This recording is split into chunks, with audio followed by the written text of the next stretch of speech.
So, welcome guys to our first podcast on the topic flow through peg bed. I, speaker of the podcast, and my friend Nitin, who is going to share his views on flow through peg bed. Let's welcome him. So hello, how are you? I'm fine. How are you? I'm great as well. So today we are going to discuss about flow through peg-bed, right? Yes, true. So where we gonna start? So today we are going to deep dive into the flow and dispersion in peg bed and through very research paper. Now you know that kind something lab focused, right? But we're gonna talk it about from our day-to-day perspective. The medicine we take, the fuel we put in our cars. It's really about understanding how liquid and gas molecule mix with each other. Yeah, that's great example. And you know, this research actually uses some pretty clever techniques to really see the inside the system. We are talking about magnetic resonance imaging, also known as MRI. And then they use powerful computers to simulate this flow, known as CFD, also known as computational fluid dynamics. So let's discuss more about flow through peg bed. One of the most common reactors in which industry is the peg bed reactor, in which the fluid flows through a fixed bed of solid particles, which in many applications are catalytic pellets. It is encountered in many industrial applications, such as in pharmaceutical and the processing industries. The hydrodynamic in such systems is very complex and strongly influenced by fluid particle interaction. Even though peg bed reactors are widely used in industries, reactor type, the design and scale up of this reactor remains a challenge. The performance of a peg bed is as chemical reactor is clearly related to a non-uniformity of the flow and therefore detailed modeling using CFD, also known as computational fluid dynamics, including monitoring of the peg bed, has received increasing attention in recent years. You know, over the past years, CFD has become an important and useful tool to minimize the cost and production of experimental tasks. That's a big achievement for us, you know. Yes. To understand the fluid dynamics of first principle, the multiple scale approaching process, to understand the fluid dynamics from the first approach. Right, packed reactors are usually the way to go. And the thesis especially mention these multi-tabular beds. Which are kind of like heat exchanger. Yeah, but instead of just transferring heat, the tubes are actually peg bed with this catalyst particles. And another fluid flows around the outside to help manage the temperature. So it's all about maximizing the contact between the fluid and solid particles. That's exactly right. That's exactly right. You want them to interact as much as possible. So what makes a peg bed a good as that? Well, one of the big advantages is the way the fluid flow through them can kind of resemble that we call plug flow. Imagine like a perfectly organized parade. Yes, true. I guess you could say Yes. each float moving at the same speed. They keep their order, like they are moving in a straight line. The Yes. particles one behind the other. Yes. Plug flow in peg bed is a kind of similar. You want to minimize mixing in the direction the fluid is traveling. And this is really good for chemical industry because it means that all the molecules are spending roughly same time in the reactor. Makes sense, leads to more predictable and more efficient transformation. However, there are some drawbacks. These theses talk about some of these drawbacks. Yeah, true. Especially the reaction, in which a lot of amount of heat released, making the vessel a kind of hot and difficult to manage. And sometimes you can get clogging. Yeah, especially if you are using really fine particles. So, is there any alternative? So, to understand the fluid dynamic from first principle, the multi-scale modeling approach constitutes a powerful scheme Yes. for like collecting momentum and mass transfer across a wide range of objects. Yes. DNS, which stands for Direct Numerical Simulation, is a technique to provide high fidelity and high detailed simulation of transport phenomena which serve as an input for coarse-grained methods as part of multi-scale approach. Yes. So this thesis focuses on the experimental validation of DNS using MRI applied to hydrodynamic and mass transfer behavior of liquid-solid packets. So this is the very nice information given by Nathan, and I like to extend it more to increase your more knowledge and to give a depth knowledge about flow through packbed. So before the introduction of topography and MRI, only overall properties of a packbed could be determined, which are usually not sufficient to predict the performance of the reactor, since heterogeneity and the packaging structure gives significant local variation in hold up and fluid velocities. Apart from imaging the fluid distribution in the bed, MRI allows to acquire non-invasive measurements of local fluid velocities. This data can be used to check the accuracy and appropriateness of the system and assumption used in the numerical modeling of the packbeds. So our mission today is to unlock the structure of these packbeds. You know how these particles are arranged, their shape, their size, their arrangement in a structure basically, and how they move and mix within them. So we are like mainly focusing on the fluid dynamics part of it in our today's podcast. I guess with the basics. What exactly are these packbed reactors? That are the heart of the research.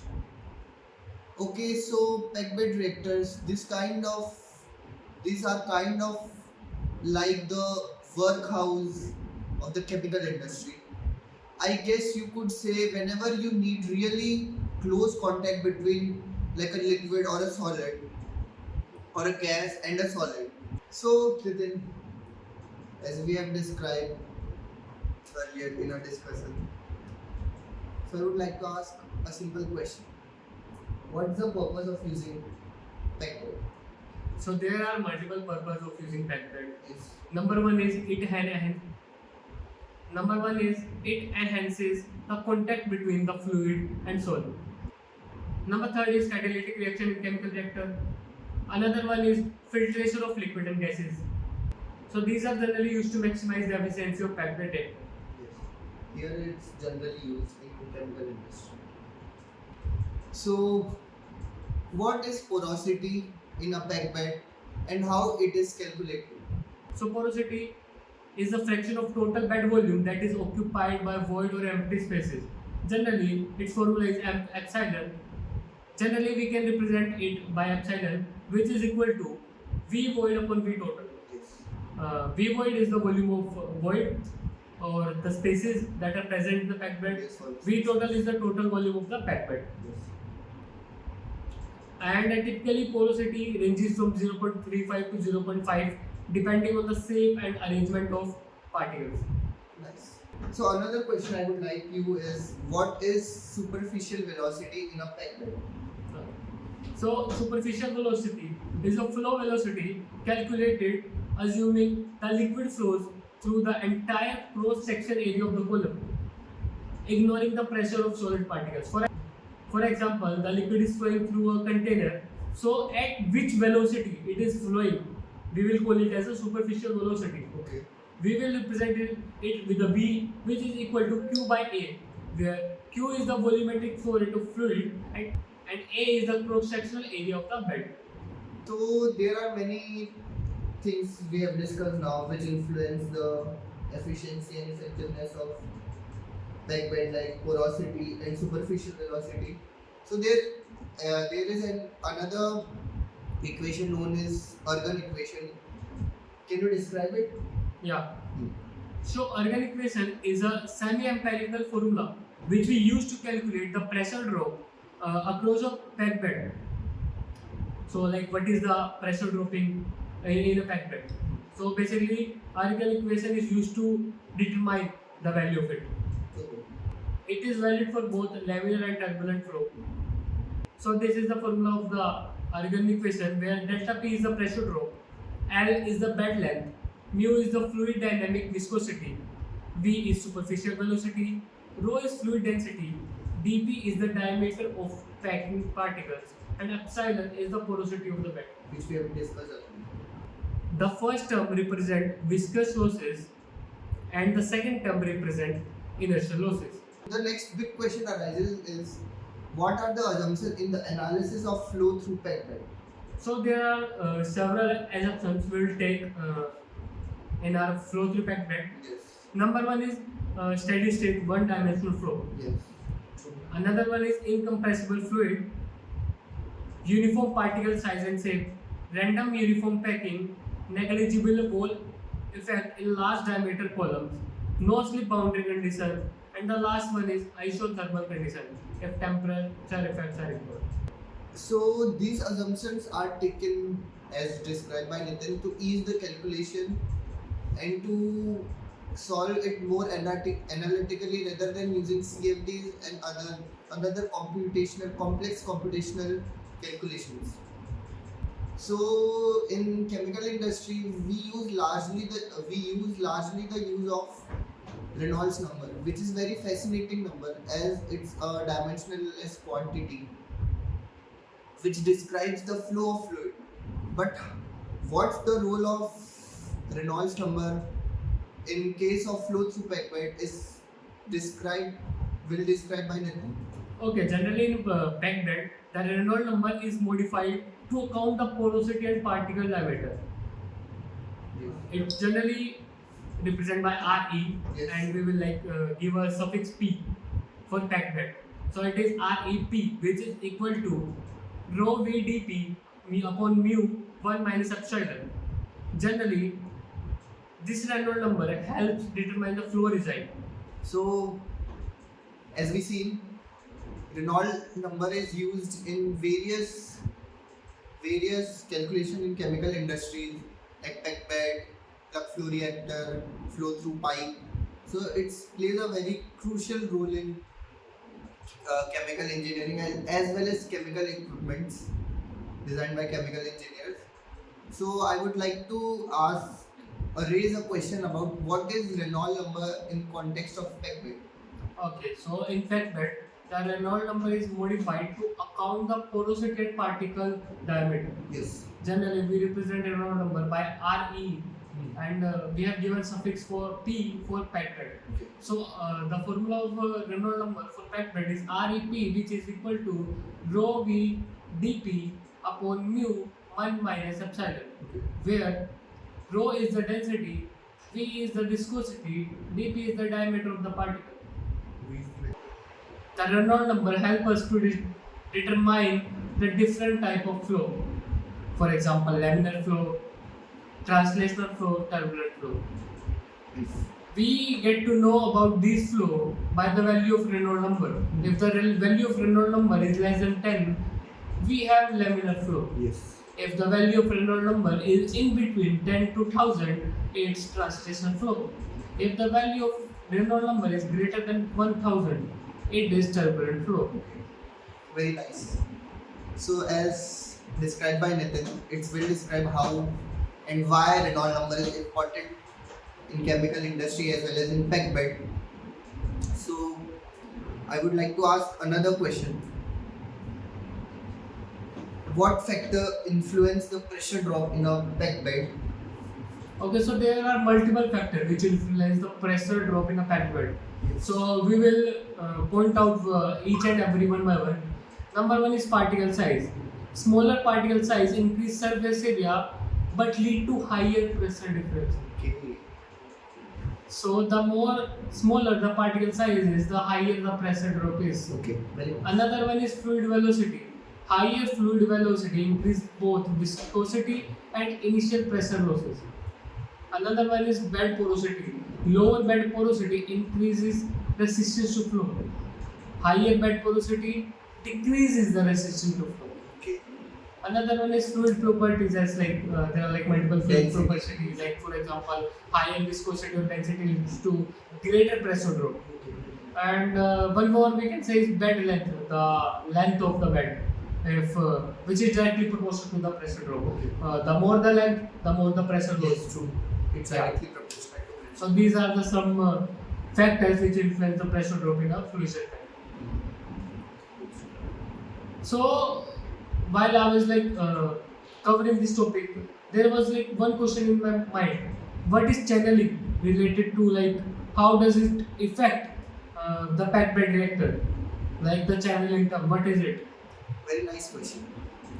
Channeling occurs when fluid flows through preferential paths or void, bypassing most of the bed. It may be caused by poor packing, Okay. particle size segregation, Okay. bed settling.